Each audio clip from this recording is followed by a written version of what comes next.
So just because you've had a Kundalini awakening doesn't mean that it needs to become the central theme of your entire personality.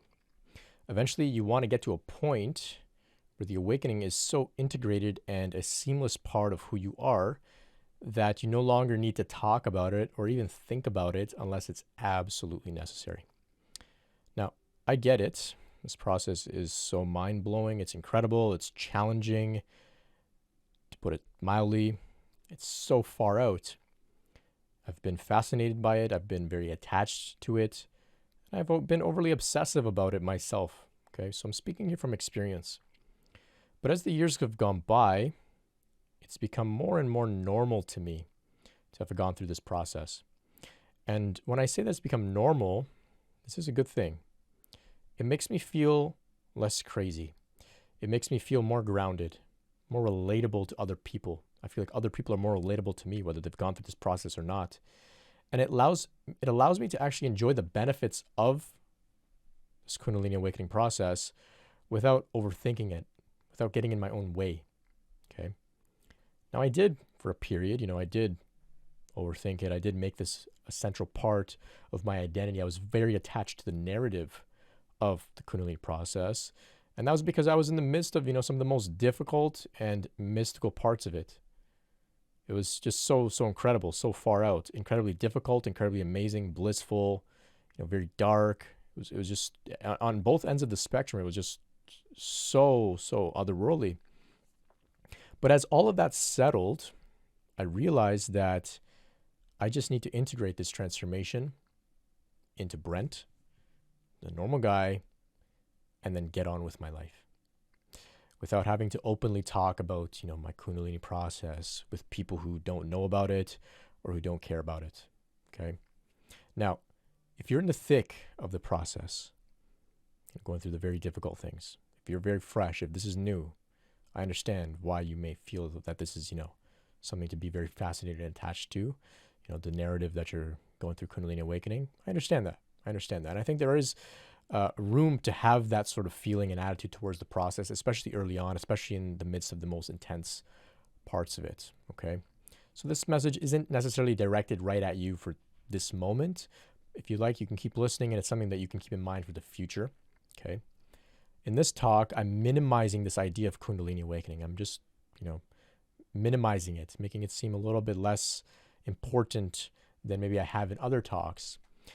And the reason for that is that this message is for those who are on the brink of reaching a point of stability in their process, but are being held back because they are still clinging to this narrative of, I've been going through Kundalini awakening.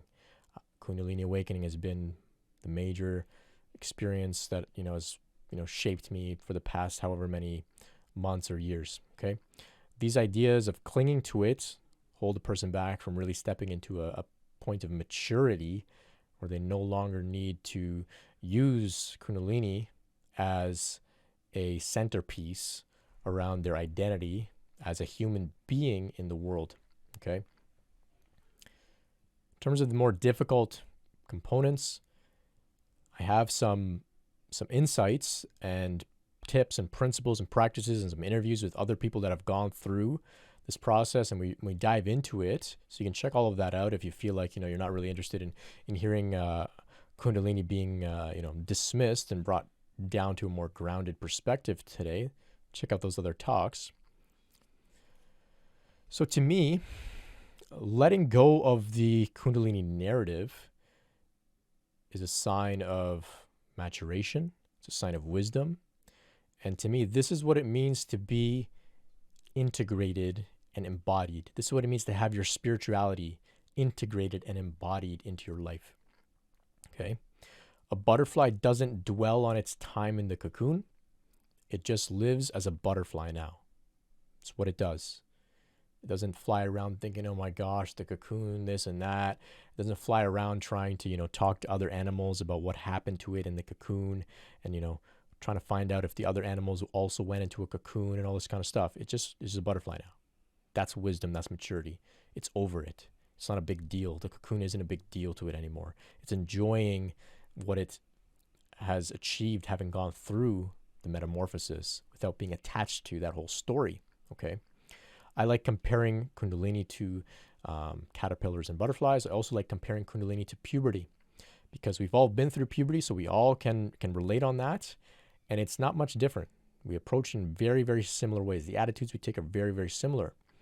During puberty, when you're an adolescent, it's okay to make it part of your personality and identity as you develop your idea and sense of who you are.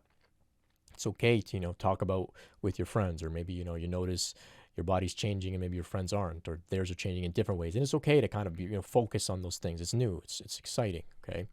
But you don't want to be a 40-year-old person still walking around talking about, how you've gone through puberty, right? You don't want to be like, puberty, that was really intense. I went through it and now I'm living, having gone through puberty, and like always talking about it and stuff. It's weird, it's creepy, right? So, you don't need to, you become mature. It becomes integrated into who you are and you let it go, right? You probably don't even ever think about having gone through puberty, in your everyday life. It's just a normal part of who you are now as an adult, right? So once puberty is stabilized, once the process is complete, it's just an integrated part of who you are. You move on, okay? And Kundalini can be approached in the same way, okay? I know this may be hard to believe, just like, when you were an adolescent going through puberty, somebody may have told you, one day you won't even think about, this process, and you may say, oh, yeah, right, this is so intense, it's so wild, it's amazing, it's difficult, I'll always remember this process, this is going to define my whole life moving forward. Puberty. You may be thinking, you may have thought about puberty in that way, and in the midst of the difficult and most intense parts of Kundalini awakening, you may be thinking of, no, there's no way I will ever let go of this narrative of Kundalini. There's no way I will, never, not think about it. I'll always be thinking about Kundalini. I'll always be looking for opportunities to talk about it. I will always use it to define who I am when I consider, my relationships or my career or my health or my, my hobbies. I'm here to tell you that there's probably going to come a point where you become so embodied with this. You just let it all go, and it just becomes, it's a second nature to you now. Not even second nature. It's first nature, you could say. It's just who you are. Okay. So if you happen to be attached to this narrative of Kundalini, right? Maybe you have issues relating with other people. You may be thinking, I can't relate with these people. They haven't gone through what I've gone through. They don't understand the difficulty, or they don't understand the fascination and the bewilderment that I've experienced. They don't understand what I've experienced in the spiritual realm, or they don't understand my relationship with God and all this kind of stuff. Then it's likely that the reason that you can't relate with other people, which probably isn't something you're comfortable with if you really contemplate it, it's probably because you're just too attached to this whole idea of, I'm a Kundalini person. I went through Kundalini awakening and they didn't, and that's why I can't relate with them. Or I need to only find people that have gone through this, and they're the only people that I can really relate with, Once you get over this and you move on, and it's just integrated and embodied, you'll be able to relate with people without judgment, or without feeling, that they don't understand you and all that kind of stuff. You'll be able to relate with people as a mature person that's not clinging to this narrative of Kundalini. Same way that you go through puberty, you're able to relate with people that haven't gone through puberty, right? You're able to relate with people going through puberty.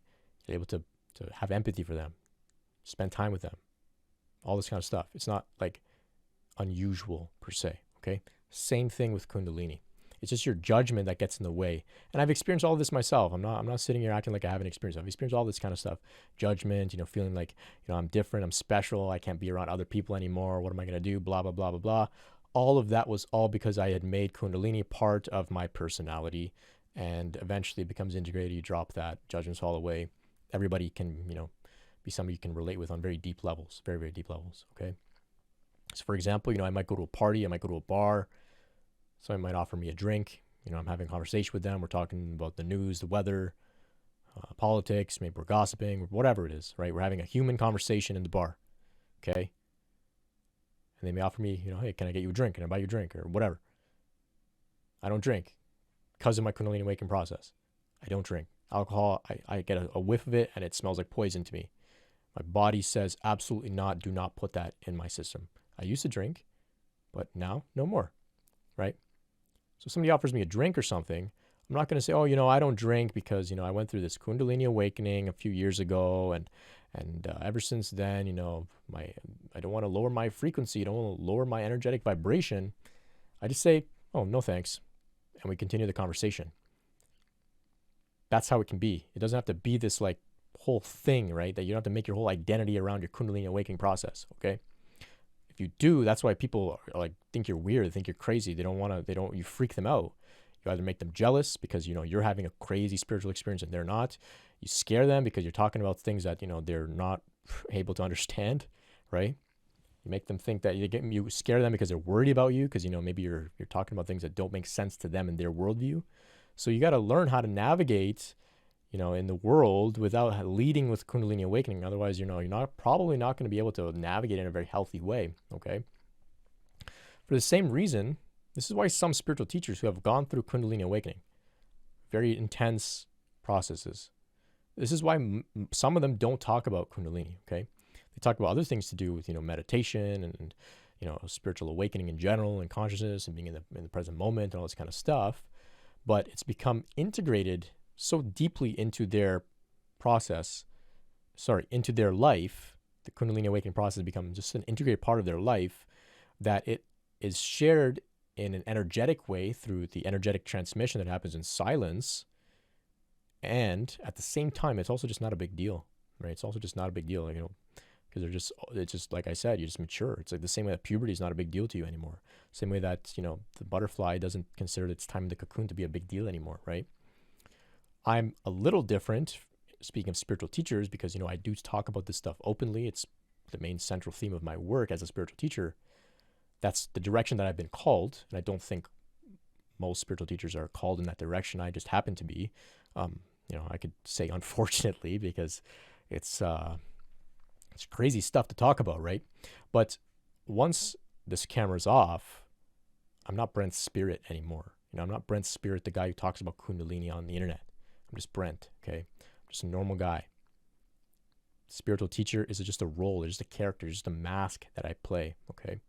So I don't lead with my Kundalini awakening story as a key part of who I am outside of doing this work. Outside of doing this work, I'm just a normal guy, like very normal. Like, I don't even know how to describe it because I'm just like a normal person, right? Do the same things, watch Netflix, hang out with friends, eat junk food, all this kind of stuff. Like just a normal guy, okay?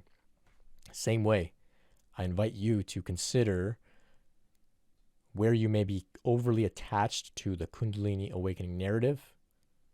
See if you can drop it, integrate it into your life, and move forward. I hope this message has been meaningful for you today.